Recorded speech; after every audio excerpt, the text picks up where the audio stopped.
Welcome to Real People, Real Stories podcast. I'm Rena, your host, and today I'm presenting you another real life story. My guest is Katrina Purcell. Katrina believes that life isn't about finding yourself, but about creating yourself.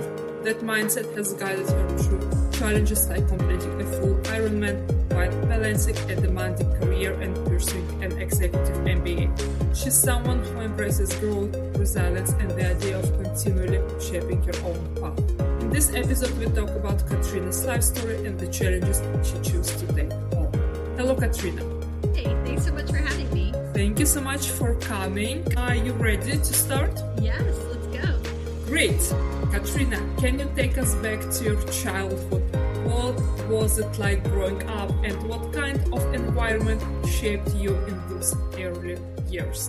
Wow. Okay, so we're going to go all the way back. So I grew up in Virginia. I had a stay-at-home mom. I was the oldest of three kids. She went back to work after she first had me, and then she realized she never wanted to leave me alone. So she quit work and stayed home with us. And then once my younger sister was in kindergarten, she actually went back to work in the school system, which meant that she could stay home with us. So in the summer, so we would play school in the summer. I'm the oldest of three and very much embody that oldest of three mentality, oldest daughter. My mom during that time actually went to school at night. It took her about 15 years, but she finished her bachelor's degree over the course of having kids. And I remember going and sitting with her sometimes for her night classes in the little desks. And that sort of cemented my love for learning and for continually learning. And so it was a very happy, a very fun childhood with lots of pets and lots of adventures and fun experiences, thanks to both of my parents being kind of super involved in raising us. Sounds quite interesting and happy childhood.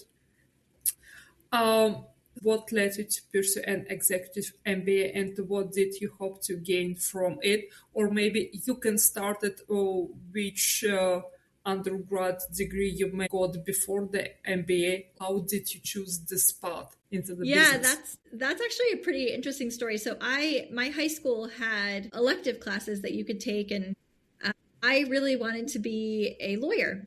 And they had a pre-law class, but it was full, so I couldn't take it. They said, you can take this video production class, and this is my junior year of high school.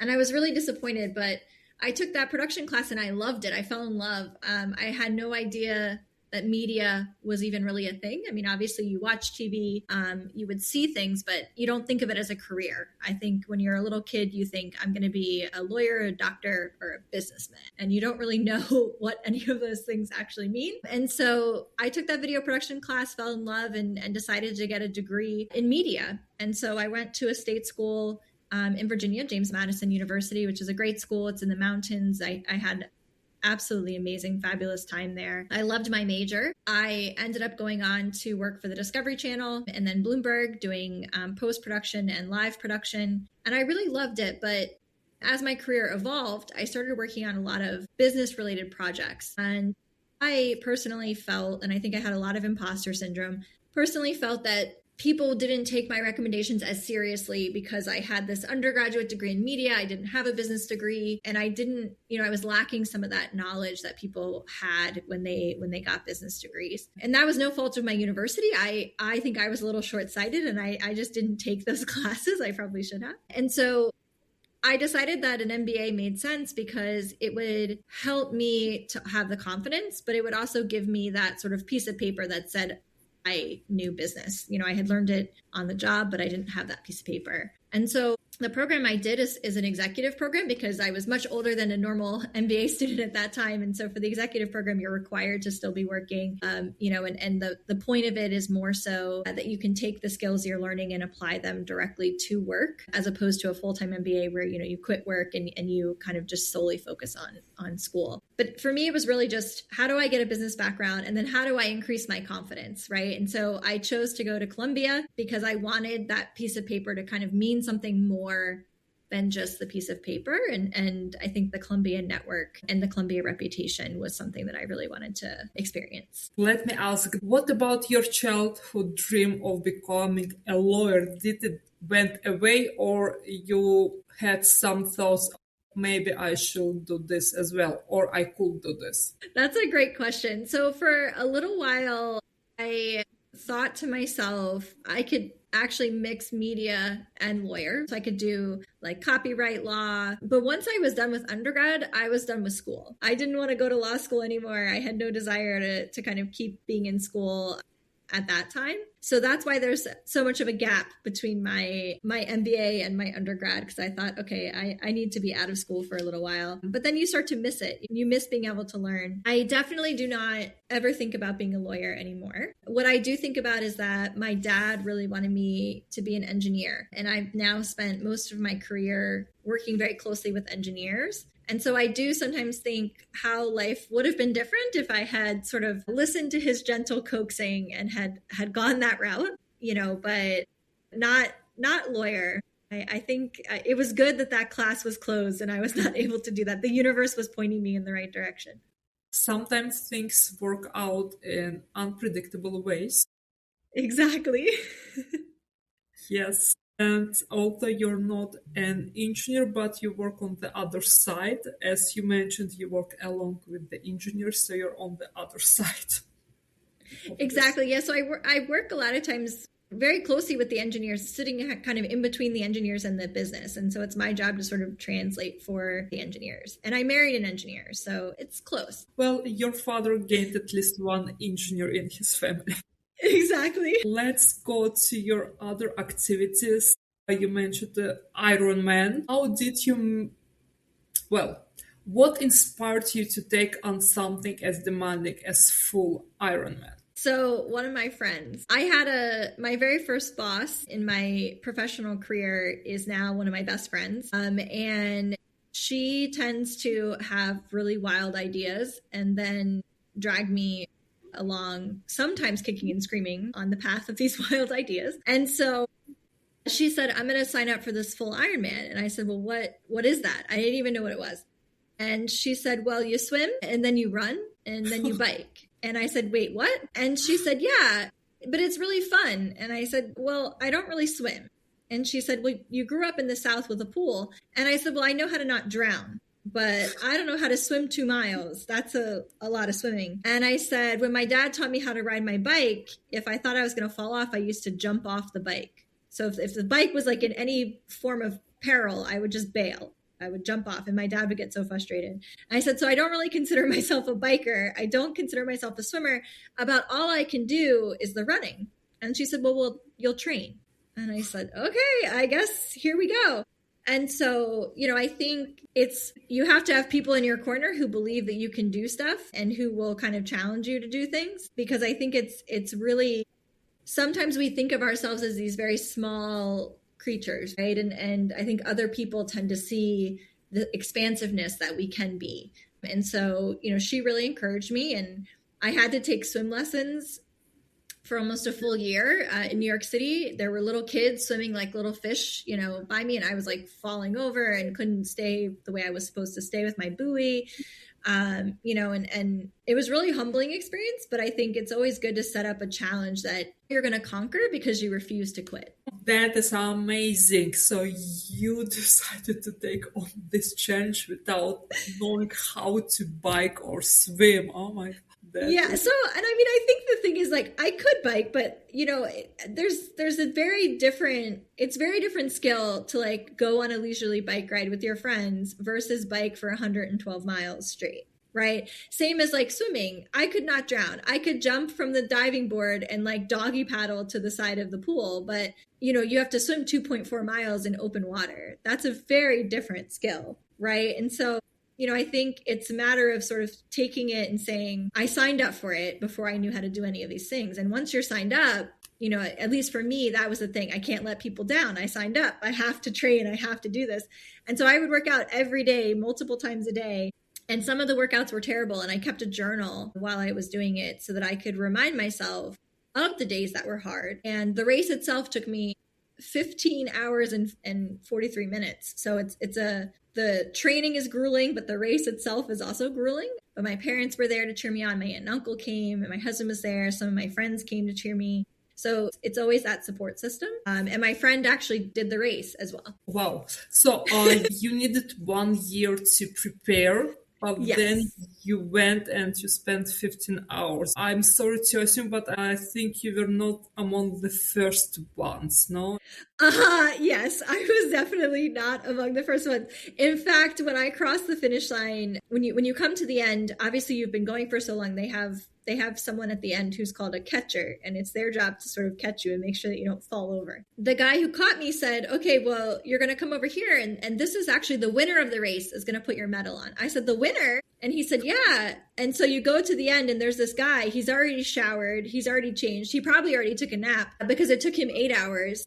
And he puts the medal on, and I said, 8 hours? That's nothing. That's not even worth celebrating. But it was pretty funny. I think my dad said that it was really inspiring to see people in their 70s completing the race. And it's less about competing against other people, and it's more about competing against yourself, and just the sheer bragging rights of saying that you did something for 15 hours straight. And how did you felt after this completed challenge? So I think it definitely changes you. I think it changes your perception of what you're capable of handling. I think it also changes other people's perception of what you're capable of handling. So growing up, I was never a very athletic kid. My brother and sister were always way more athletic than me. And I'll never forget when I finished, my brother was like, "I really didn't think that you could do that." He was like, that's impressive. So I think it really changes. It changes how other people look at you, and it changes how you look at yourself. And I think it also changes the bar of what's hard. And so when you start to think about doing things, you think to yourself, okay, this is going to be really difficult, but is it really going to be like 15 hours long difficult?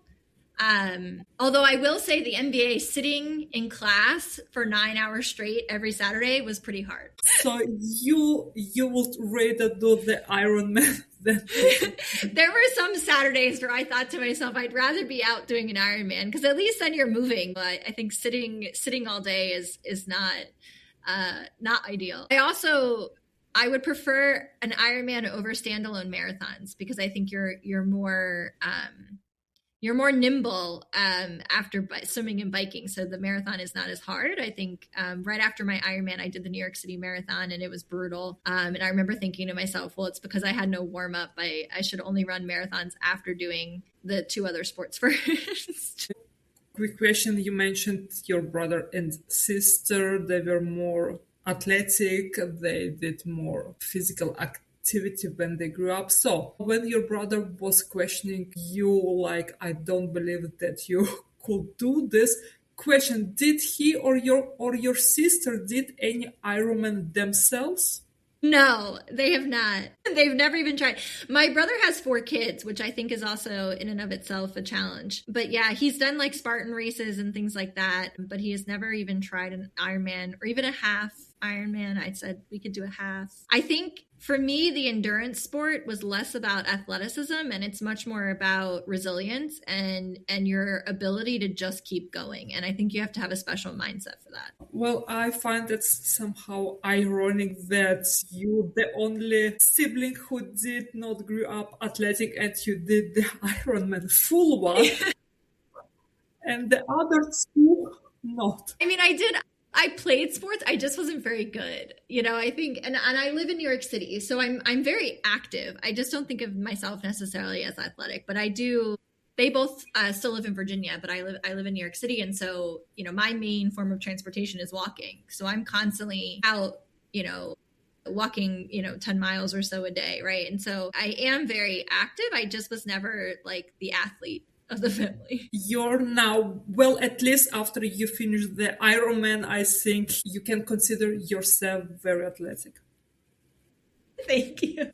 I want to touch another part of your story. I read that you do also some woodworking. Yes, my husband and I love to do like crafts and renovations. Okay, so it's connected with renovations and not like shaping some sculptures or...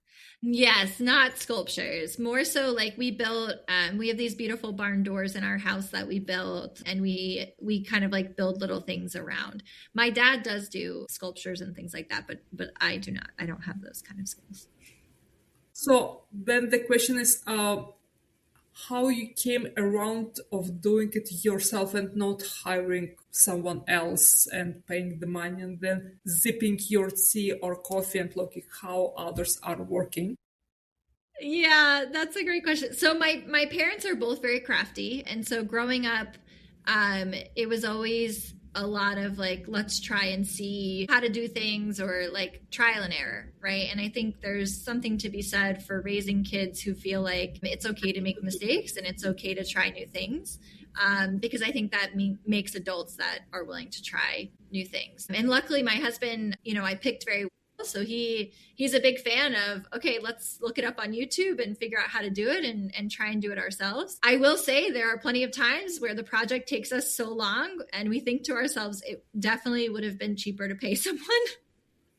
But it wouldn't have been nearly as fun. We wouldn't have learned as much, and we wouldn't have a good story to tell about how we made it ourselves. So there are definitely certain things that are outside of my skill set. For instance, we're going to refinish the hardwood floors in our apartment, and I've been reading and researching and the cost to rent the equipment and the chance of ruining the floors is very high. So in that case, we'll pay someone. But for most of the time, if I do the research and it seems like there's a low cost of error, and it's a fun skill to learn that we might use again, we tend to err on the side of trying to do it ourselves. So it became somehow hobby? Yeah, it sort of became a hobby. Okay. Sometimes it's kind of fun to, if you have a very analytical careers, it's fun to have more creative pursuits on the side, right? So that you work all the sides of your brain. Yes. So as we come to the end of the episode, is there anything you'd like to share before we wrap up? Yeah, I mean, I think the biggest thing is that in life, I think a lot of times we all think there's this sort of checklist that we have to follow. And we think, okay, my career path needs to be a ladder, it needs to be linear, I need to do all of these things. And I think it's important to remember that life's kind of one big great adventure. And so, the adventure is going to happen whether you go on it or not. And so try stuff, see what's out there, challenge yourself. And if something doesn't go well, there was definitely plenty of races that I tried that I didn't finish, celebrate that too, because failure is actually you being on the path to something greater and bigger. We tend to be afraid of failing, and we should actually really celebrate it because it means that we're trying something new and that we're learning. Sounds amazing, and that's a very positive message. Thank you, Katrina, and thanks for listening to Real People, Real Stories podcast. Join us next time for another inspiring story.